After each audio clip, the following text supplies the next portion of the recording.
안녕하세요. 경제 읽어주는 남자 김광석입니다. 반갑습니다. 경기 침체라는 위협이 내 앞에 올 것인가? 근데 그 경기 침체 국면으로부터 벗어나기 위해 제2의 도약을 하기 위해 신성장 4.0 이 전략을 추진해 나갈 것인가? 자, 경기 침체 국면으로부터 벗어날 수 있는 또 도약할 수 있는 이 신성장 4.0 전략이 하나의 발돋움판이 될 것인가 하는 그 주제를 놓고 여러분께 말씀드려 볼 수 있도록 하겠습니다. 자, 우리는 23년 경제 초입에 놓여 있습니다. 정말 많은 불확실성이 존재하고 있습니다.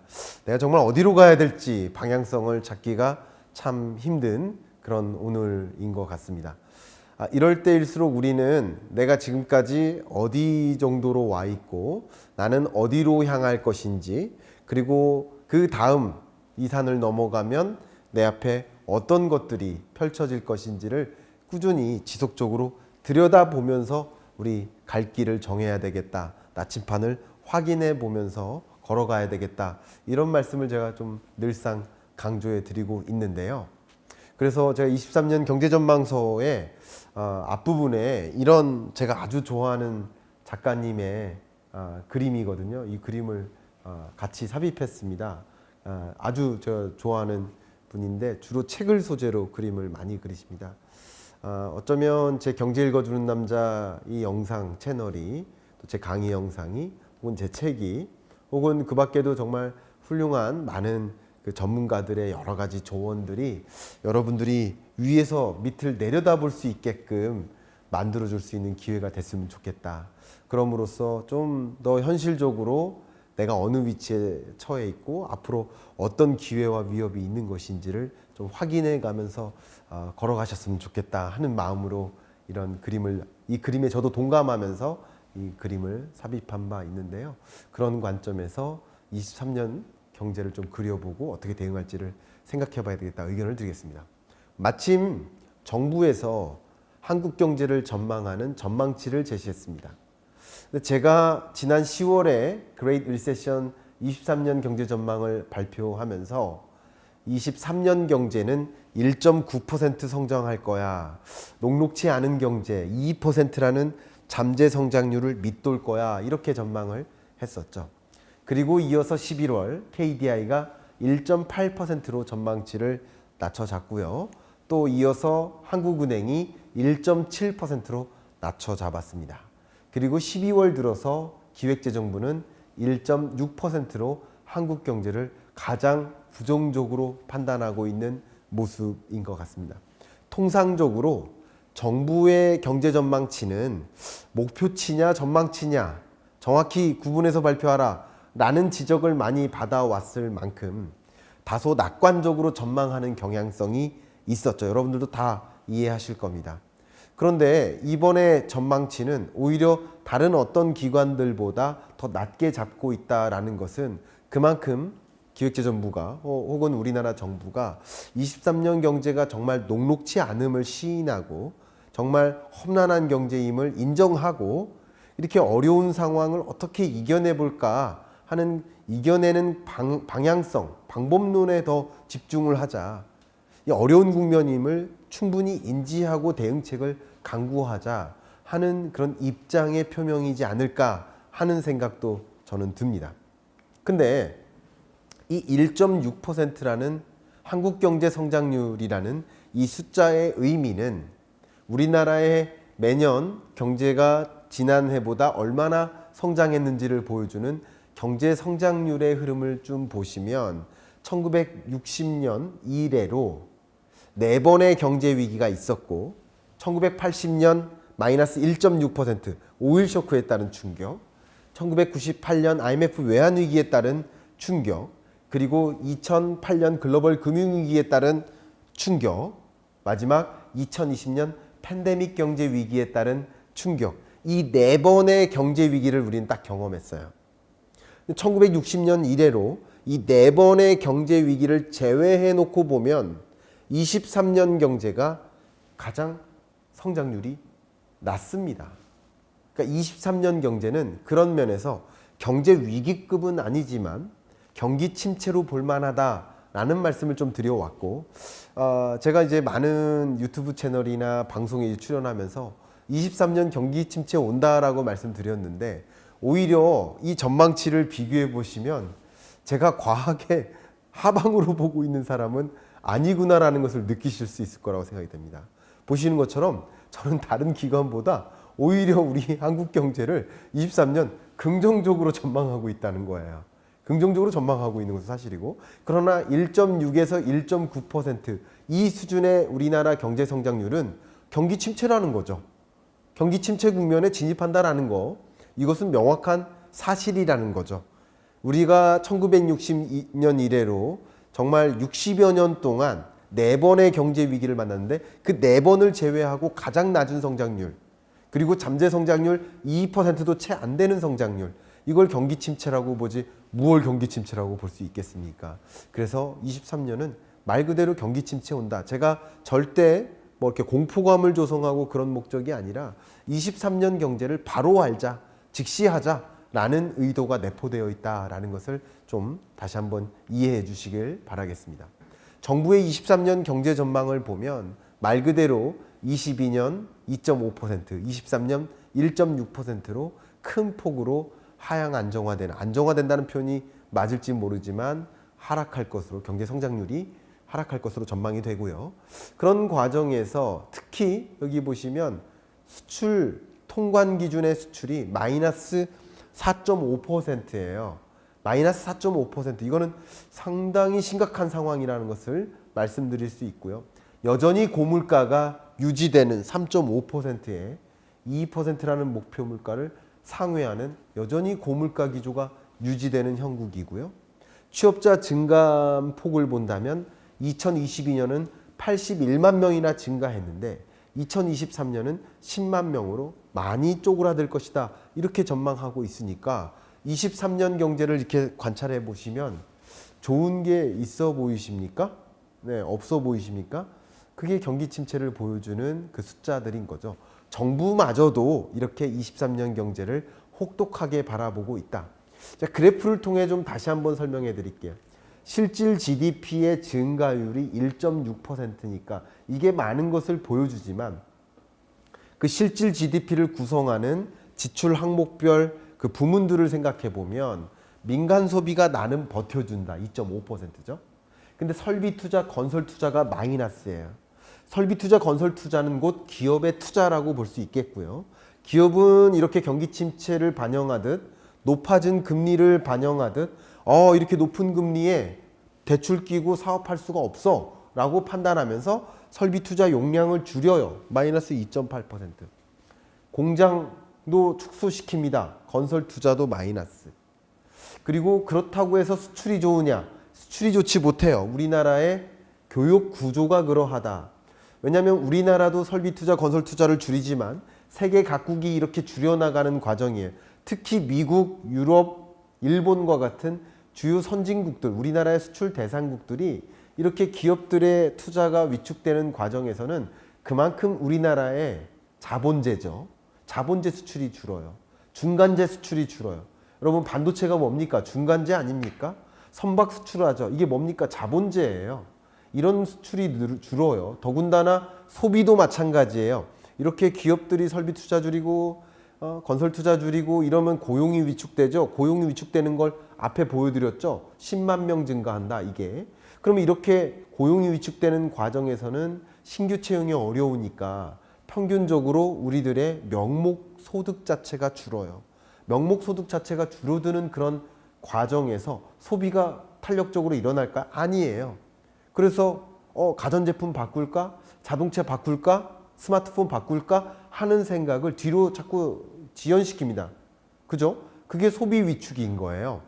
그러면 설비 투자, 건설 투자도 세계 주요국들이 줄여나가고 그들 국가의 글로벌 소비자들의 소비가 줄어드는 과정에서는 우리나라의 수출도 주는 거예요. 근데 반도체, 자동차 부품, 선박, 뭐 그 밖에 여러 가지 스마트폰을 비롯한 가전제품, 디스플레이, 이게 우리나라의 주력 수출 품목인데 그 수출이 23년에 괜찮을 수 있겠냐라는 것을 정부가 4.5% 마이너스 역성장할 거라고 전망을 한 겁니다. 결국 기업들의 투자나 수출도 위축되는데 민간 소비가 그나마 2.5%로 성장한다. 이렇게 전망을 한 것에는 저는 개인적으로 좀 의문을 갖고 있습니다. 그렇기 때문에 민간 소비도 더 쪼그라들 것이다. 그렇게 가정을 한다면 실질 GDP는 1.6%를 지키기도 어려울 것이다. 이렇게 저는 생각을 하고 있습니다. 이게 바로 23년의 경제죠.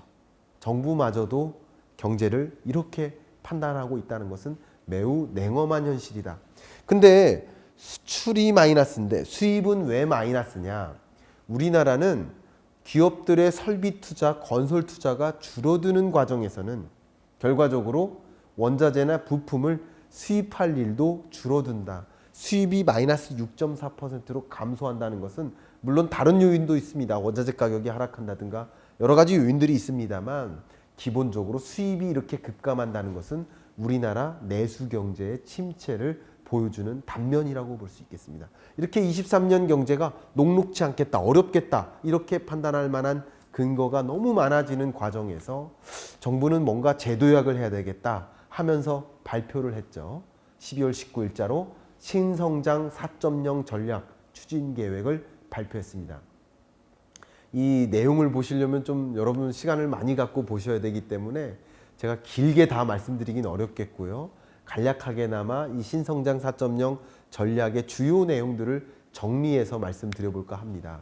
기본적으로 세계 주요국들이 이런 어려운 국면에 뭐 EU나 일본, 독일 할 것 없이 신성장 전략 비슷한 것들을 이미부터 발표해 왔습니다. 도전적 연구개발이라는 표현도 쓰고요. 하이테크 스트래티지라는 표현도 쓰고요. 각 국가는 3대 영역을 지정하고 각 3대 영역별 우리 정부가 무엇을 지원해 줄 것인가 라는 것을 이미부터 모색해 왔거든요. 그런 과정에서 기업들이 여러 가지 기회들을 찾을 수 있다라는 그런 생각하에 이런 성장 전략을 발표해 온 만큼 23년 지금 우리 경기 침체를 어쩌면 거절할 수 없는 우리는 이 경기 침체를 용인해야만 하는 그런 상황에서 뭔가 제도약을 위한 신성장 4.0 전략을 추진해야 된다라는 계획을 발표한 것 저는 개인적으로 이것은 필요한 일이다. 적절한 대응이다 라고 생각을 합니다. 물론 이 안에는 이것이 필요하다고 보고 동의하고 이런 노력들이 계속 경주하듯이 움직여야 된다고 생각하지만 몇 가지 지적할 점들도 분명히 있기 때문에 지적들도 좀 해보도록 하겠습니다. 어쨌든 조금 더 올바르게 신성장 4.0 전략이 차질 없이 추진될 수 있도록 하는데 저의 조그만 이야기나마 보탬이 되기를 바라는 마음으로 말씀을 드려보도록 하겠습니다. 세 가지 분야죠. 먼저 신기술입니다. 이 신기술은 미래 분야를 개척하겠다. 지금 R&D 투자를 더디하면 현재는 비용을 감소시킬 수 있기 때문에 긍정적일지 모르지만 다음 살림살이가 어렵다. 그래서 미래 분야를 개척하겠다. 그래서 이 분야 5개입니다. 그리고 신일상입니다. 신일상은 디지털 에브리웨어. 디지털 기술 혁신을 일상 속 변화로 연결시키면서 그것을 산업화하겠고 우리 국민들의 삶의 질을 높이겠다라는 방향성입니다. 세 번째가 신시장이에요. 어쩌면 신시장은 우리가 그동안 주력 산업으로서 잘 영위하고 있는 그런 산업에 더 높은 경쟁력을 갖추고 초격차를 확보해서 다른 국가들이 추격할 수 없게 만들어 보자 하는 영역이라고 생각하시면 좋겠고 이 3대 분야별로 각각의 프로젝트를 간략하게나마 소개해 보도록 하겠습니다. 먼저 앞서 말씀드렸던 신기술 미래 분야 개척 영역에서는 첫 번째가 말 그대로 모빌리티 혁신입니다. 두 번째가 우주산업이고요. K-우주시대를 열자 하는 방향. 그 다음 양자기술 영역인 거고요. 그 밖에도 바이오 섹터입니다.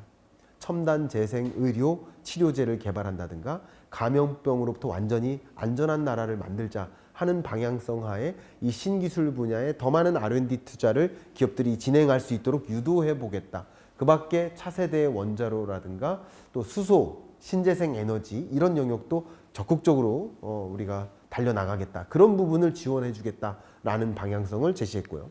두 번째는 신일상 디지털 에브리웨어입니다. 디지털 기술이 정말 내 삶 속에 다 포용될 수 있도록 모두가 평온한 디지털 라이프를 가질 수 있도록 인공지능이라든가 5G, 6G 네트워크를 또 많이 확대 보급하는 그런 노력들, 차세대 물류 시스템 역시 도입해 나가는 것이고요. 넷제로 지구를 만들겠다, 탄소 중립 도시를 만들겠다, 주로 재생에너지 설비 이런 것들이 많이 되겠죠. 스마트 농업이죠. 그리고 마지막으로는 이 스마트 그리드는 스스로 에너지를 발전하는 공급자 역할도 되고, 뭐 예를 들어서 자가 발전, 뭐 태양광판이 있어서 잉여 전력이 발생하면 그걸 다른 집에게 판매할 수도 있고요. 또 필요시에는 우리 전력량 더 필요하면 사올 수 있는, 그래서 프로슈머의 개념이라고 볼 수 있죠. 프로듀서이자 컨슈머, 에너지에 있어서는 모두가 공급자고 모두가 수요자다. 이런 체제, 새로운 전력망 체제를 만드는 걸 또 스마트 그리드라고 볼 수 있겠습니다. 이런 영역들이 정말 신일상이 되게 만들자, 디지털 에브리웨어라는 것을 또 추진해 나갈 계획입니다. 마지막, 신시장, 경쟁을 넘어 초격차를 확보한다. 여러 가지 영역들이 있지만 기존의 우리나라의 전략 산업이 있죠. 반도체라든가 자동차라든가 선박, 뭐 해운 이런 것들 포함해서 이런 기존의 우리나라의 주력 산업들을 오히려 더 초격차를 확보하는데 노력해 줄 수 있도록, 기업들이 노력할 수 있도록 뭔가의 정책 지원을 더 해보겠다라는 것이고, 두 번째는 바이오 혁신, 세 번째는 K컬처 융합, 그래서 관광을 더 활성화시키겠다. 우리나라로 많이 관광객을 유치해 보겠다라는 방향성이고, 네 번째 K 컨텐츠죠. 결국 K 컨텐츠가 이미 전 세계인을 사로잡고 있는데 아예 초격차를 확보해서 K 컨텐츠를 더 굳건히 해보겠다라는 방향성. 마지막으로 이 사우디뿐만 아니라 세계 주요국으로부터 대규모 빅딜의 뭐 인프라 건설, 또 엔지니어링 비롯한 도시 건설, 이런 여러 가지 수요들이 많이 있습니다. 그런 것들을 우리나라가 더 적극적으로 수주할 수 있도록 공공과 민간이 합세해서 외교적인 역량도 충분히 발휘해서 기업들이 그런 대형 그런 인프라 수주를 진행할 수 있도록 하는 여건을 더 다져보겠다 하는 게 신성장 4.0 전략 추진 계획에 있습니다. 이렇게 15대 분야로 구성된 것이 신성장 4.0 전략이다라고 볼 수 있겠고요. 그럼 이 신성장 4.0 전략을 어떻게 추진할까? 첫 번째는 R&D 체계를 개편한다. 그동안에는 공공주도형이었는데 민간주도형으로 바꾸겠다. 그래서 민간의 전문가가 국가적 어떤 도전 과제를 제시하고 그런 것을 이뤄나갈 수 있도록 R&D 체계 자체를 완전히 바꾸겠다. 민간주도로 바꾸겠다라는 것이고요. 두 번째는 우리 이렇게 인공지능 혹은 빅데이터 산업 전반에 걸쳐서 이런 인재들이 필요로 할 텐데 정작 인재가 부족하다라는 지적을 많이 받아왔어요. 그래서 인재 양성 전략회의, 대통령 주재죠. 이걸 신설하고 첨단 분야의 인재 양성 방안을 마련하는 것도 중요한 골자라고 볼 수 있겠습니다. 세 번째는 글로벌 협력이죠. 앞에 말씀드렸던 여러 수출 지원 체계도 만들고 또 인프라 건설 수주 같은 것도 가져오고, 또 방위 산업도 마찬가지예요. 인프라 산업뿐만 아니라 전반에 걸쳐서 외교적 역량을 더 발휘해서 수출이라든가 인프라 수주를 더 진행하겠다라는 방법론, 지원책도 마련했습니다. 네 번째가 좀 중요한데요. 금융 지원 부분입니다. 신성장 4.0 프로젝트, 이 정책 금융이 또 지원이 돼야 될 텐데 이런 모든 것들을 성공적으로 이루려면 충분한 자금이 마련돼야 될 텐데 그 자금이 뭡니까? 혁신성장 펀드라는 이름입니다. 마치 지난 문재인 정부 시절에 그린 뉴딜, 디지털 뉴딜 사업을 추진했죠. 그 뉴딜 사업을 추진할 수 있도록 하는 자금이 필요한데 그 민간 자금을 유인하기 위해서 뭐를 만들었어요? 뉴딜 펀드를 조성했던 적이 있죠. 비슷한 맥락이라고 볼 수 있겠습니다. 이번에는 이름이 혁신성장 펀드 조성이다.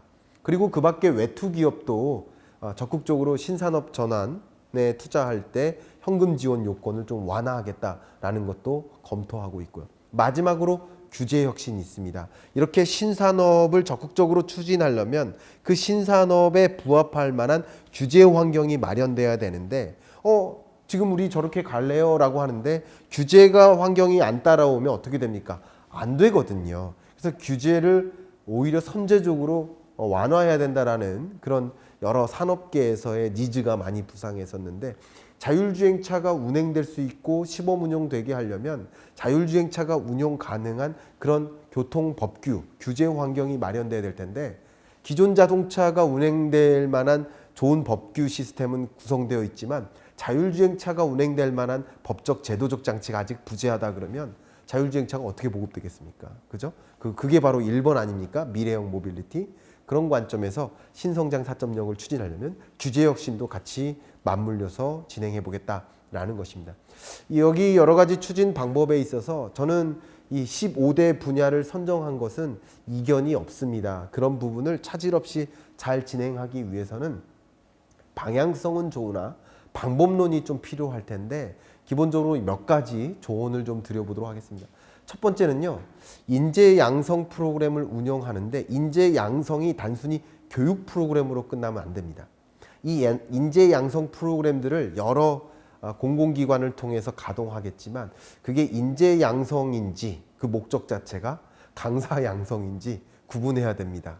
결국 그 인재 양성 프로그램, 교육 프로그램에서 강의를 하고 학습을 주도하는 이런 교수자들을 위한 혜택만 주는 것으로 끝나고 정작 인재 양성 프로그램을 마무리하고 첨단 분야의 어떤 인적 자원을 많이 확보하는 것이 아니라 그들이 그냥 그 교육 훈련으로만 끝나고 정작 어떤 일자리를 찾지 못하거나 산업에서 그 역량을 발휘할 만한 기회가 없어진다거나 미스매치가 발생할 수 있거든요. 그런 면에서 산업에서 정말 요구하는 그런 인재, 그런 인적 역량을 충분히 교육하고 그런 인재가 양성되면 반드시 산업 수요로 연결될 수 있도록 오히려 인재 양성보다 인재를 매칭시키는 데 더 집중하는 노력이 필요하지 않을까라는 생각, 그게 더 효율적인 인재 양성이지 않을까라는 말씀, 의견을 올려보고 싶고요. 또 금융 지원도 중요합니다. 혁신성장 펀드를 조성하겠다. 이게 금융 지원이 만약에 부족해지면 지금까지 말씀드렸던 신성장 4.0 이게 다 그냥 와해될 수 있습니다. 제대로 자금이 마련되지 않으면 자금이야 마련될 것이라고 생각이 되는데 과연 민간에서 얼마나 적극적으로 이렇게 고금리 시대에 혁신성장 펀드로 자발적으로 자금을 유입해 나갈 것인지 그리고 모금된 그 자금이 어떻게 원활하게 산업 성장에 어떤 지원을 할 수 있도록 하는 방향으로 쓰일 것인지 더 첨예하고 디테일한 이 혁신성장 펀드 조성 계획과 그 추진 전략을 다시 한번 고민하고 제대로 발표해 주시기를 부탁드리고자 합니다. 또 마지막으로 규제 혁신인데요. 규제 혁신의 어떤 주체가 정부면 안 되겠다. R&D 체계가 민간 중심으로 간다면 그 규제 혁신도 그 민간이 원하는 수준에 발맞춰서 움직여야 된다라는 말씀을 드리고 역시 지금 규제 혁신을 위해서 많이 지난 정부, 지지난 정부 계속 움직여온 건 사실입니다만 또 보다 더 적극적인 규제 혁신은 저는 찾아가는 규제 혁신. 이게 무슨 말이냐면 기업들이 이런 규제 완화가 필요합니다라는 목소리를 제기하면 그걸 수용해서 규제 완화를 단행하는 이런 상대적으로 또 적극적이긴 하지만 상대적으로 수동적인 이런 방식이 아니라 오히려 먼저 기업들에게 어떤 규제 완화가 필요한지를 물어보는 과정도 필요하고 오히려 기업들이 생각하는 것 이상으로 기업들은 앞으로 이런 경제, 이런 새로운 산업에 우리가 직면하게 될 테니까 이런 새로운 규제 환경이 필요할 것입니다 라는 상상을 못할 수도 있는데 오히려 정부가 민간과 함께 어떤 새로운 규제 환경에 놓여야 할지 그래야만 새로운 신산업이 육성되고 새로운 R&D가 진행될지를 먼저 고민해서 이끌어줘야 된다는 거죠. 오히려 선제적 규제 혁신이 필요하다라는 말씀을 좀 드리면서 그런 것들이 함께 맞물릴 때 신성장 4.0 이 전략이 차질 없이 추진될 것이다 라는 생각을 해봅니다. 경기 침체 국면에 놓여 있고요. 또 22년 한 해 우리나라의 자본시장 보십시오. G20 국가 중에 증시지표 등락률이 20개국 중에 19등입니다. 20등은 누굴까요? 러시아입니다. 러시아는 전쟁국 아닙니까? 전쟁에 처한 그 전쟁국 러시아를 제외한 우리나라는 G20 국가 중에 증시 지표가 꼴찌입니다. 그러니만큼 우리 자본시장에 엄청난 역풍이 불어왔던 것이 2022년 한 해였는데요. 23년에는 경기 침체를 맞이하지만 방금 발표해드렸던 신선장 4.0 전략 추진이 차질 없이 이루어짐으로써 정말 여기 경기 침체에 머물러서 정말 저성장, 장기 저성장으로 치닫게 되는 것이 아니라 한 단계 도약하고 다시 한번 중성장, 고성장할 수 있는 그런 나라로 만들어줄 수 있기를 좀 바라는 마음이고요. 여러분들도 이런 흐름을 정확하게 인지하고 정부에 적극적으로 권유해 주시고 조언 주시고 함께 목소리를 내주셔서 우리나라가 정말 탄탄하게 이 경기 침체 국면을 잘 이겨낼 수 있기를 좀 바라는 마음 담아서 마무리할까 하는데요.